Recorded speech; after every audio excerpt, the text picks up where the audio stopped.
And welcome, folks, to our second video discussing the ANOVA, ANOVA and the analysis of variance. And if you don't know why the capitalization looks a little funny here, go watch the first one again. You missed something important.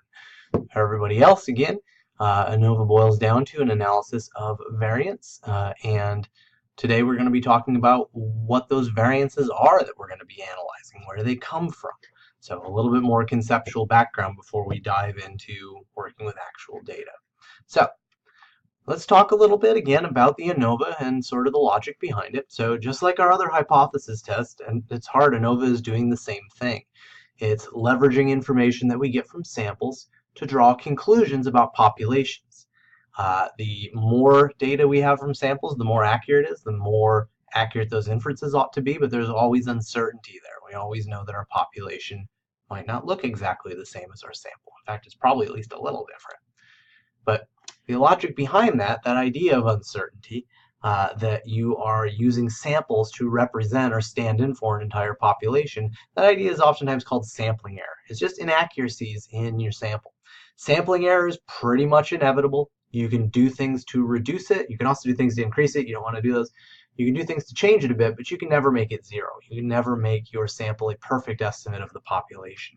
So sampling error is something we want to minimize, but when we can't minimize it, we want to account for it. We want to figure out how much the sampling error appears to be affecting our estimates, and again, adjust for that so that we can get a little bit of a cleaner sense of what maybe our independent variable or something else is doing.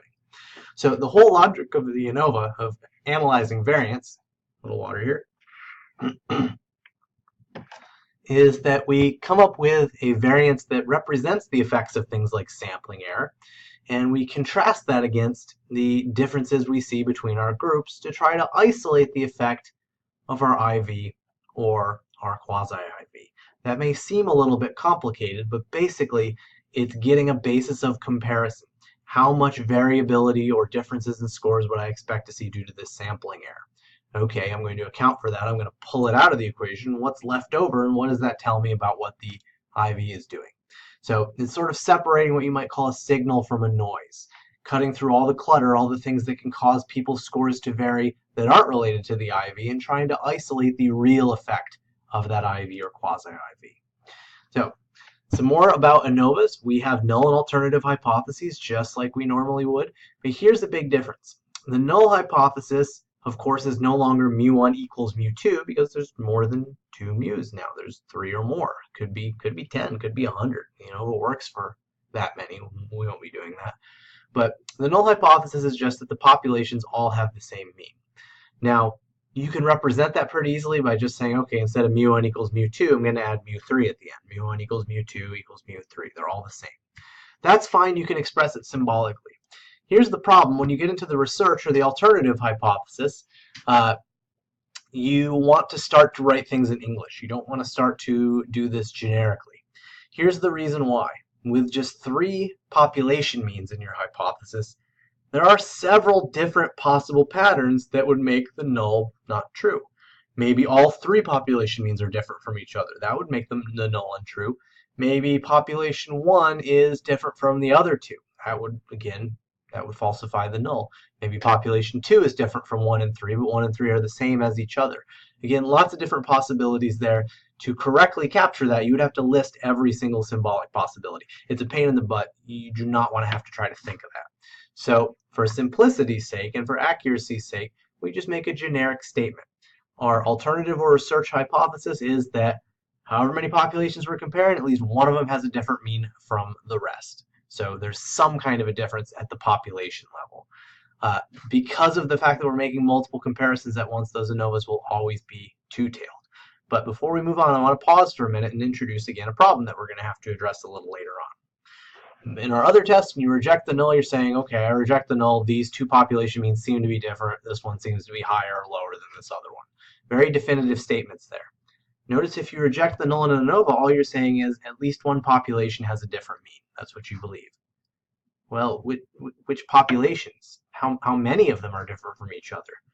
It doesn't tell us. Just rejecting the null is not enough information to make specific statements like that.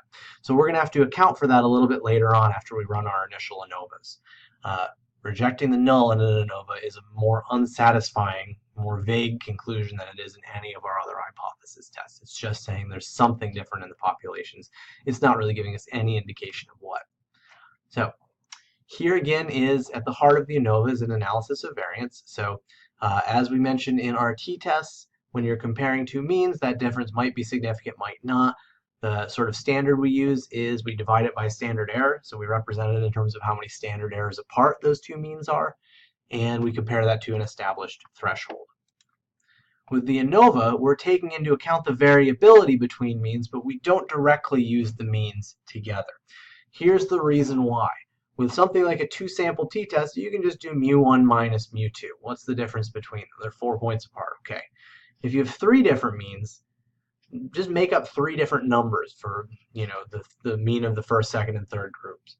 Depending on what order you put them in, then you're going to get a totally different result. If you subtract mean 3 from mean 2 from mean 1, you're going to get a totally different result than if you subtract mean 1 from mean 3 from mean 2.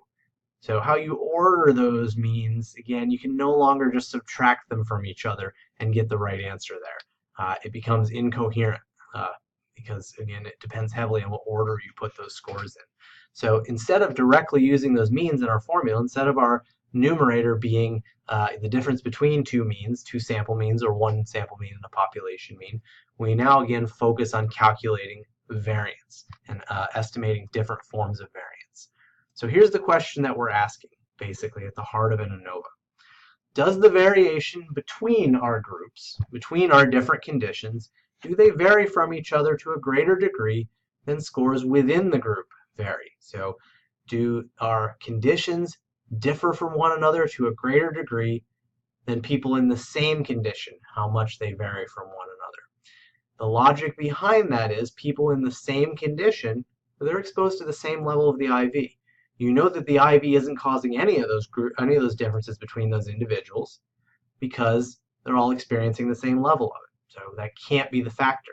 So that gives us that basis of comparison. It gives us a sense of what do natural fluctuations in these scores look like in the absence of any influence of the independent variable.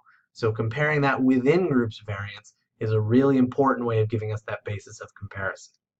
The between groups variance, on the other hand, that can be affected by fluky factors, sampling error, just individual differences, etc., etc.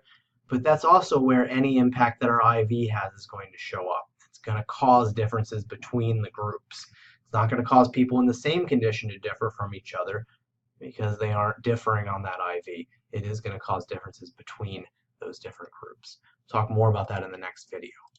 So again, we create two different variances. We calculate two different variances.